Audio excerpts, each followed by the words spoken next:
Doctor Gustavo Abraham Aguadre Canela, postulado al edicto 13-2018, 47 años de edad, nacido el 28 de noviembre de 1970, egresado en la Universidad Nacional de Asunción, doctor en Ciencias Jurídicas por la Universidad Nacional de Pilar, tesis doctoral, procedimientos especiales, procedimientos para hechos punibles cometidos en flagrancia, con calificación summa cum laude. Fue defensor público, juez penal de garantías, actualmente miembro del Tribunal de Apelaciones. Ejercicio de la docencia en varias universidades. Tiene publicaciones, disertaciones y exposiciones. Buen día, doctor Gustavo Aguadre. Tiene 10 minutos para referirse sobre los ejes temáticos. Ignacio Cardoso, funcionario, estaría indicándolo con la carpeta amarilla y la carpeta colorada a medida que transcurre el tiempo. También indicarle que por disposición del Consejo de la Magistratura solamente está permitido utilizar ayuda a memoria y no leer directamente la exposición. Adelante. Muchas gracias. Bien. Distinguidas señoras y señores, buenos días.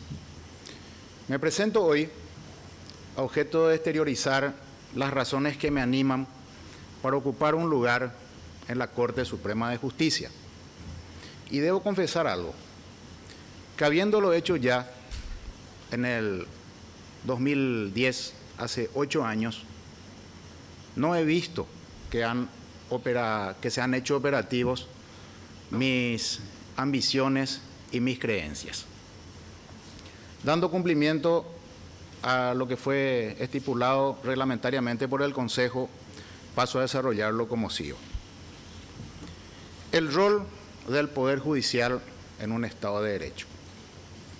Efectivamente, la única razón debe ser administrar recta justicia. ¿Cómo se consigue esto? Pues articulando varias aristas, principiando por defender la independencia del juez, cada día, en lo personal, económico y en lo institucional.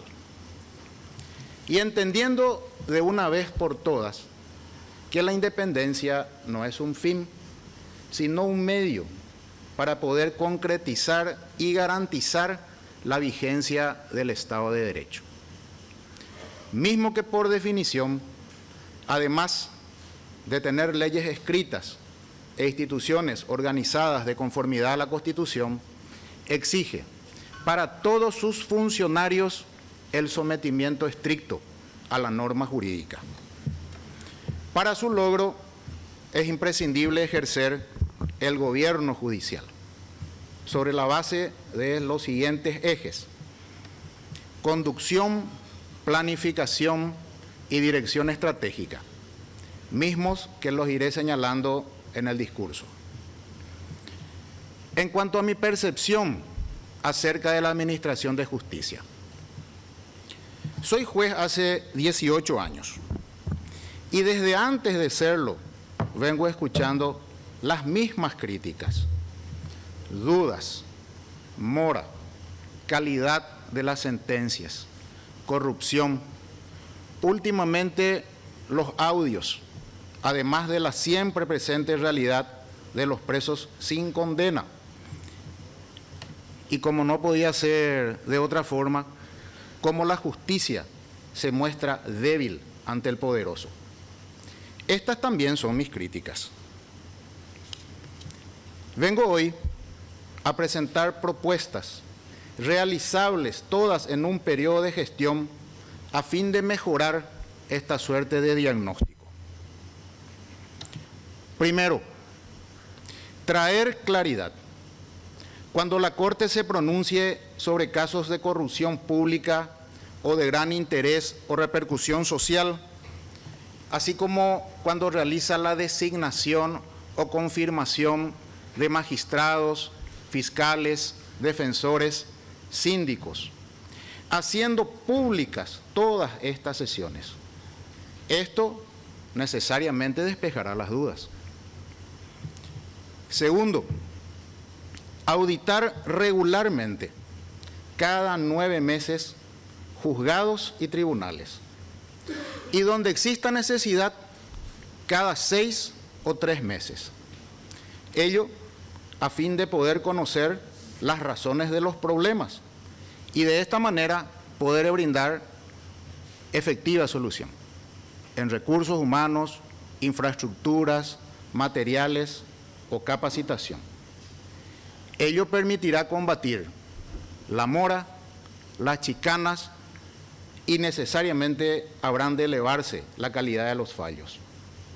Si así no sucediere, pues deberá cambiarse al responsable. Tengo conocimiento, según el resultado de los convenios que ha firmado y constituido el Poder Judicial con entidades como SEANS o PNUD, que los recursos humanos representan la mayor falencia del sistema en las áreas de ingreso, en las áreas de capacitación y también cuando se desempeña una función no acorde al perfil del funcionario.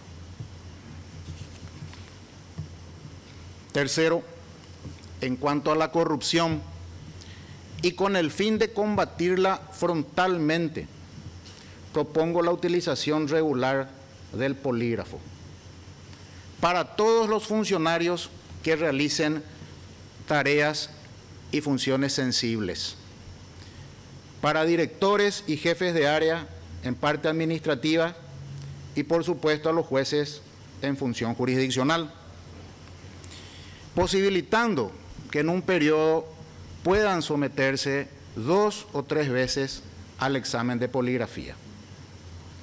Esto nos permitirá conocer la sinceridad del funcionario, conocer el compromiso que detenta con el cargo o si eventualmente tuviera algún otro interés. Perú y Colombia lo están estudiando. En México se discute con opiniones a favor y en contra. A partir de esta ponencia podríamos entrar a discutir si el mismo podría ser admitido y utilizado en el Poder Judicial paraguayo. Y aclaro que la finalidad que anima esta propuesta es recuperar la confianza ciudadana, la cual es indispensable en todos sus administradores de justicia. Sobre mi compromiso en caso de acceder al cargo, años primero y segundo del mandato. En el eje transparencia, establecer en base a una previa y consensuada calificación de los méritos de funcionarios y magistrados, así como lo hace el Consejo para estos concursos, una gradación de 1 a 5, que deberá ser tenida en cuenta para la promoción de todos, en los cuales tendrán incidencia y sabrán de destacar sus esfuerzos para combatir la mora y la corrupción, en base a los mecanismos que he previamente detallado. Ello nos dará el primer puntal o inicio de lo que vendrá luego, que es la esperada ley de carrera judicial. En el eje operatividad, combatir con la herramienta judicial la creciente ola de violencia de género y abuso en niños, exigiendo de la Judicatura de Paz dispersa por todo el país una intervención más decisiva y pujante, dándose inicio así al proyecto Construcción de Justicia desde sus cimientos, tutelando lo más importante, la niñez. En el eje penal, buscar instituir de una vez el procedimiento para hechos punibles flagrantes, concreción de mi tesis doctoral. El mismo ya fue presentado y aprobado 2 veces en comisiones de reforma del Congreso, la primera en 2005 cuando participé de ella y la segunda en 2014, destacándose que fue pensado para combatir el crimen callejero, aquel que se perpetra ante testigos o incluso hoy que puede ser grabado por cámaras de seguridad en las vías públicas. A mediano plazo, 3er y 4º años, en el eje justicia, afianzar la seguridad jurídica por medio de herramientas judiciales y legales, implementando los denominados acuerdos plenarios de cámaras. Los mismos, sin duda, traerían luz y tendríamos una justicia más efectiva y más predecible. En el eje público, lograr la implementación definitiva de la ley de transparencia en todos los asuntos que atañen a intereses públicos. En el eje presupuesto, iniciar el plan mejora salarial para el operario de justicia.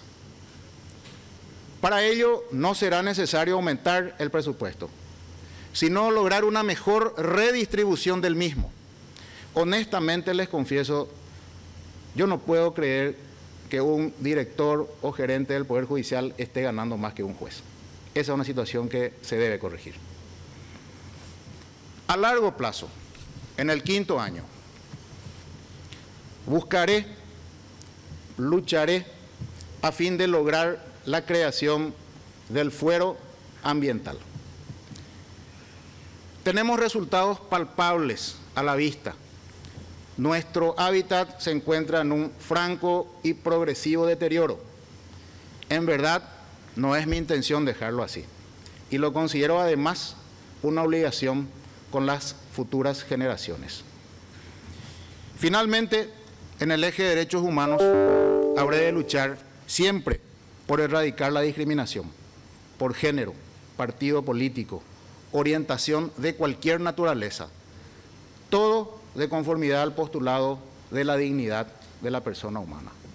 Me despido con una frase y un pensamiento de Kofi Annan. Los derechos humanos son suyos.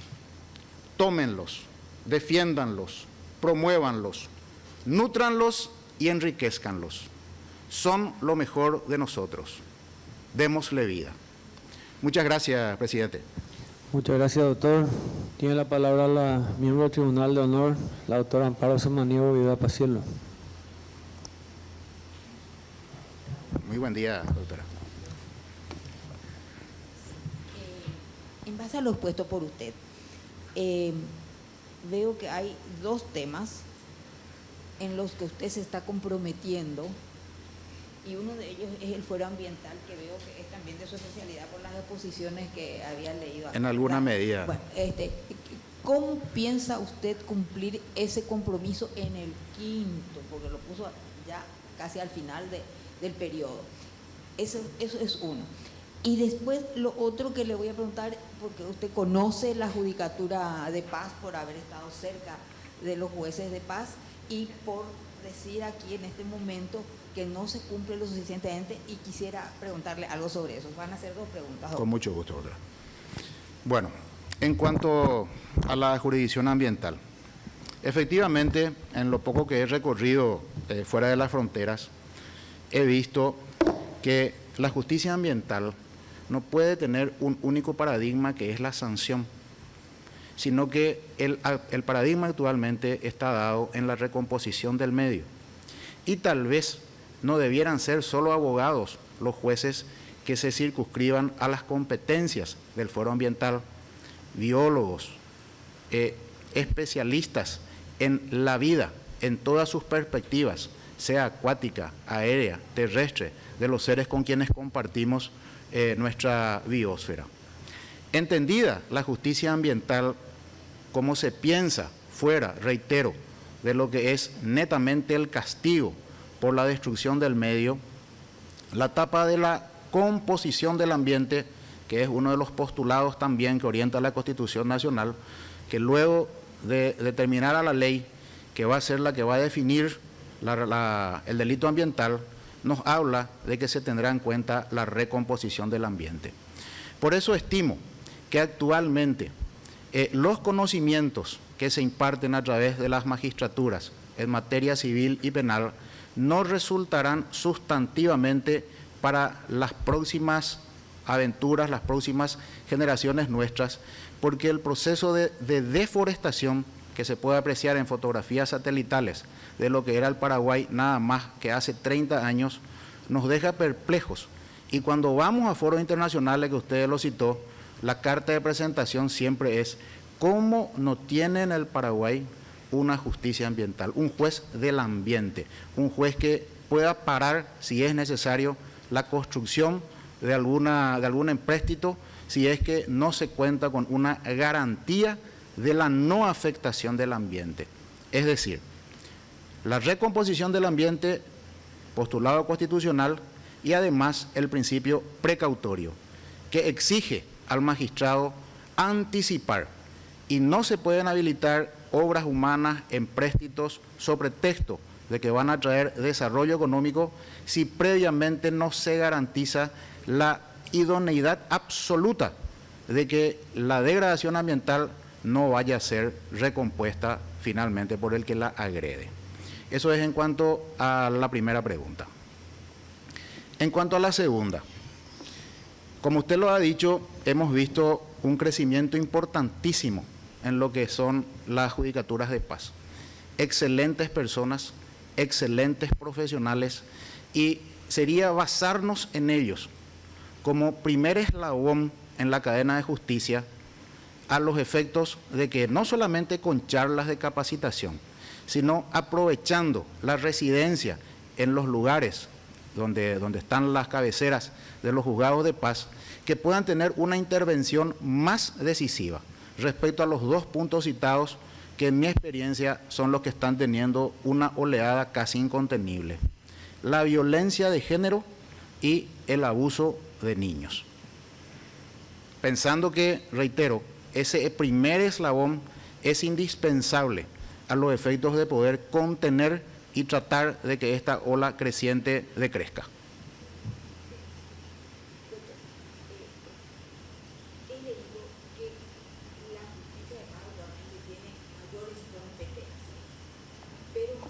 Un ratito, doctora, por favor. La justicia de paz tiene mayores competencias, pero que no ha tenido un incremento en el presupuesto. Están con el mismo presupuesto, con mucho más trabajo.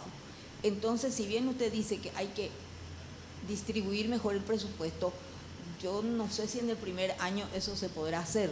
Además, usted lo pone en el quinto lugar ya, ¿verdad? Hacia el final del periodo. Sí. ¿No considera usted que impulsaría que eso se tenga en cuenta ya para el próximo presupuesto, para que esta justicia de paz, que tiene a su cargo estas dos cuestiones tan importantes, pueda realmente desempeñar bien su trabajo? Sin duda que la... Por favor, doctor, si puede redondear la respuesta, por Sí, favor, cómo no. en honor al tiempo. Sin duda que la cuestión presupuestaria es determinante, pero nada impide llevar a cabo acciones personales. Gracias, presidente. Muchas gracias, doctora. Tiene la palabra el doctor Sixto Volpe. Sí, me gustaría, si puede ampliar un poco más. Usted habló de una auditoría de cada 9 meses para los juzgados Y tribunales. y tribunales, y además para combatir la corrupción, la utilización regular del polígrafo. Yo no sé si una auditoría sería suficiente o qué complementaría usted con la auditoría. La auditoría me va a dar un resultado. Con ¿Qué mucho hago gusto. con el resultado? El planteamiento es que cada 9 meses se haga de tal manera que se pueda realizar en años 1 y en años 2 auditorías de carácter permanente, que el magistrado sepa ya de antemano la fecha en que va a llegar la auditoría, de tal manera que el trabajo pueda ser realizado de forma regular, esperando con alegría, con algarabía, la llegada del auditor y poder brindar las respuestas que se esperan. Ahora bien, en los casos donde el resultado sea la existencia de causas pendientes de resolución, bueno, pues extremar y reducir los plazos. Donde exista necesidad, donde existan problemas, pues la auditoría que se realice antes del fenecimiento de 9 meses, que es el plazo indicado potencialmente. ¿Cómo se atacaría el problema? Una vez detectado, ese resultado de auditoría dirá si son recursos humanos, si son recursos materiales, si son recursos de infraestructura o si es capacitación. a fin de que la Corte Suprema pueda abocarse a esa unidad específica, juzgado o tribunal, y dar satisfacción a los requerimientos. Recordemos que al hombre se le puede exigir si se le dan las alternativas materiales, humanas y de recursos para poder cumplir acabadamente con la función. La segunda consulta, doctor. La utilización del polígrafo. Desde luego, a nivel experimental y como se ha planteado ya en los países citados, Perú y Colombia, se está estudiando. Desde luego que no puede ser obligatoria por la prohibición de autoincriminación que tiene la propia Constitución Nacional. A los efectos de poder vincular, reitero, lo que es el nivel de compromiso del magistrado, lo que es el nivel de compromiso del alto funcionario administrativo de la Corte, en las áreas sensibles, manejo de recursos, administrativa y administración de justicia en funciones jurisdiccionales. Sin duda que podría ser una herramienta de mejor consulta y de mejor control referido a lo que son ambas áreas sensibles, en mi opinión. Muchas gracias, doctor. Tiene la palabra el diputado nacional Roberto González. Muy buenos días, doctor Aguadre. Buenos días. Una pregunta. Cuando expuso en relación al eje temático, usted habló en algún momento de la injerencia de poderosos como un problema para la administración de justicia. Cuando usted se refiere a la influencia de los poderosos sobre los magistrados, y en el entendido de que usted eventualmente va a ser ministro de Corte, primero usted tiene que tener mucho coraje para infundir también protección, respeto, coraje a los señores magistrados, que depende finalmente del Poder Judicial, que está dentro del Poder Judicial. A su criterio, estos poderes fácticos deviene de la política, deviene de estamento militar, de la mafia, del capital, incluye también a las grandes corporaciones, a los dispositivos mediáticos de nuestro país. Solamente los magistrados, según su criterio, le tendrían miedo eventualmente a estamento político y en algunos casos no torcería su voluntad, su convicción, el dispositivo mediático, porque a veces vemos que hay magistrados que toman decisiones en base a la tapa de los diarios y los titulares de los grandes noticiosos de los dispositivos mediáticos en nuestro país. ¿Cuál es su criterio al respecto? Con mucho gusto entendí el punto, doctor. En realidad, en algunas oportunidades he sido tapa de diarios en los 18 años que llevo administrando justicia. No me ha amilanado en lo más absoluto porque tengo firmeza en cuanto a las decisiones, porque las decisiones no son inconsultas. Me las planteo y me las replanteo a fin de poder determinar a ciencia cierta, en el caso concreto que es lo más importante y a futuro, porque no tengo la costumbre de cambiar de opiniones o puntos jurídicos. Una vez que me defino por una línea, la vengo sosteniendo en forma invariable. Por supuesto que no sería necio, como trabajo en un colegiado en los últimos 14 años, si me demuestran jurídicamente que mi posición es errónea, pues en aquel momento habré de justificar el cambio y no volver sobre los pasos andados que he comprobado que son erróneas. Sobre las corporaciones que usted sentó y las nominó, voy a omitir porque sería muy extenso. Sí, todos son ejes de poder, todos son ejes que buscan seguramente algún beneficio, entendemos indebido, por eso ejercerían presión. El juez tiene que estar libre de cualquier atadura, el juez tiene que estar ausente o prescindente de cualquier coyuntura, a los efectos de que pueda impartir, como usted dijo, esa directriz, esa línea que baje desde arriba y que pueda dar garantías en la función judicial. En cuanto a las formas en que ésta se materializa, creo que nos hemos quedado cortos, tanto usted como yo, en este intento de respuestas. Los ámbitos para ejercer presión sobre la opinión de los magistrados son hoy casi ilimitados, doctor, con mucho respeto. Muchas gracias, doctor. Tiene la palabra el doctor Carlos Raúl Cabrera. Buenos días, doctora Aguirre. Buen día. Tanto al inicio de su exposición como después en la pregunta que le formuló la doctora Amparo, usted se refirió al género. En consecuencia, mi consulta puntual es ¿qué usted entiende por género? Indudablemente, en la sociedad paraguaya, y cuando se fueron adoptando las nuevas legislaciones, por ejemplo la de feminicidio, estamos hablando de lo que es la realidad. La tutela del género, en principio femenino, que es agredido en la mayoría de los casos por el género masculino.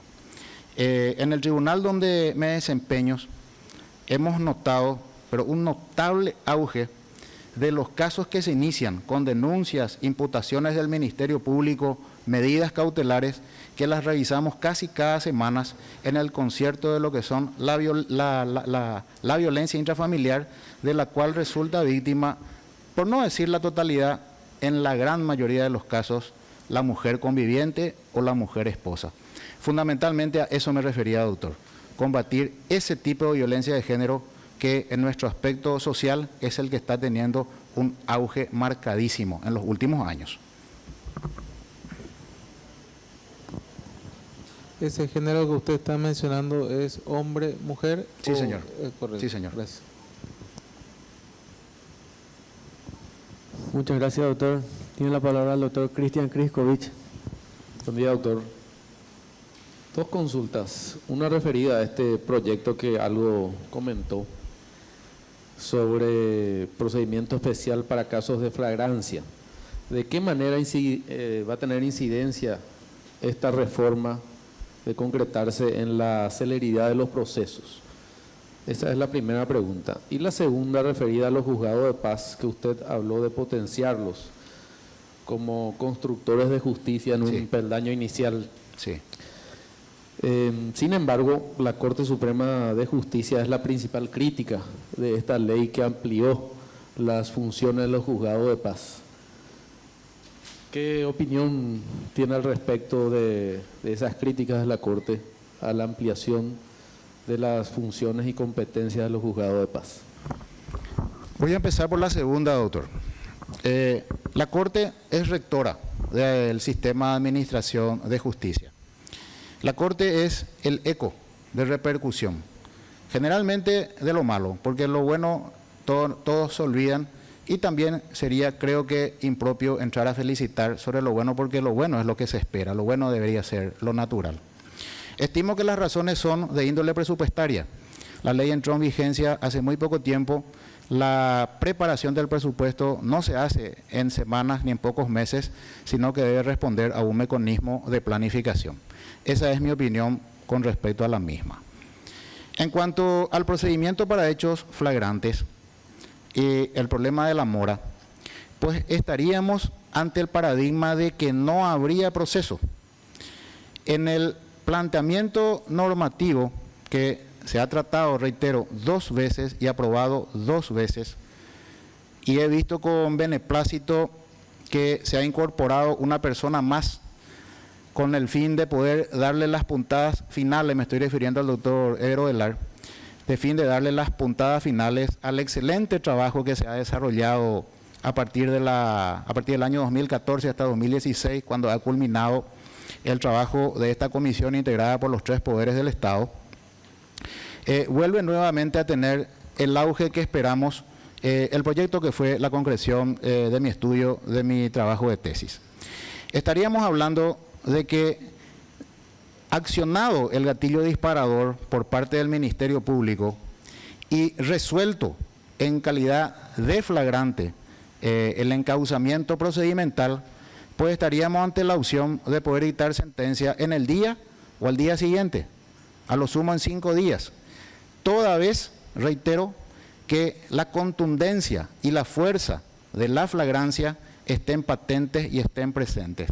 Estaríamos entonces ante un no juicio.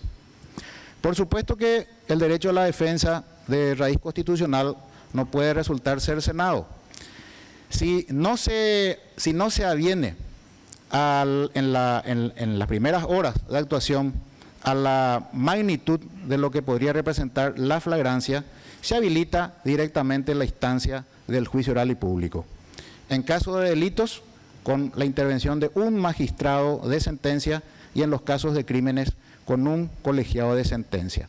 De esta manera, aunque no se hayan adoptado en las primeras horas sentencia definitiva en el hecho flagrante, también hay un sustantivo recorte en lo que es la duración de los plazos, porque se elimina la etapa de filtro, la etapa intermedia, entonces no se produce el cuello de botella que actualmente radican los procesos que se van trancando en la etapa intermedia.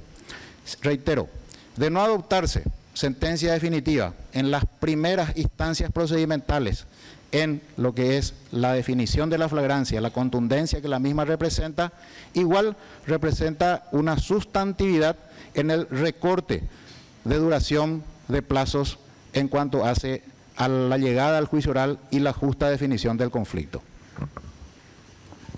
Muchas gracias, doctor. Tiene la palabra el doctor Osvaldo González.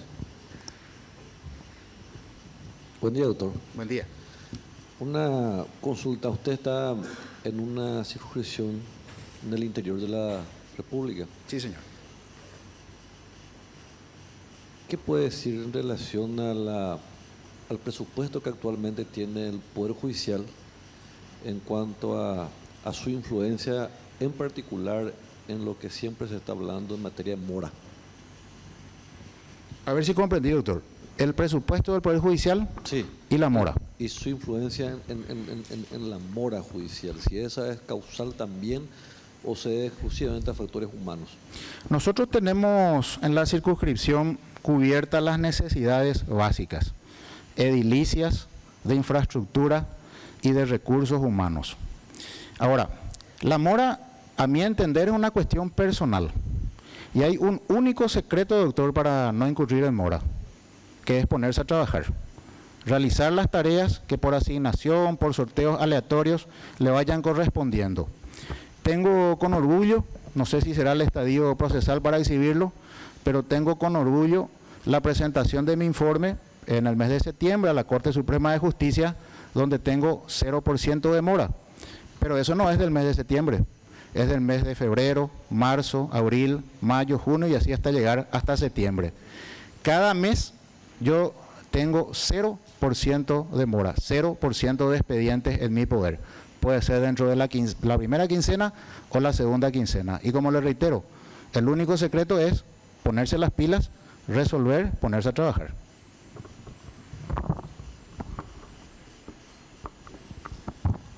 Muchas gracias, doctor.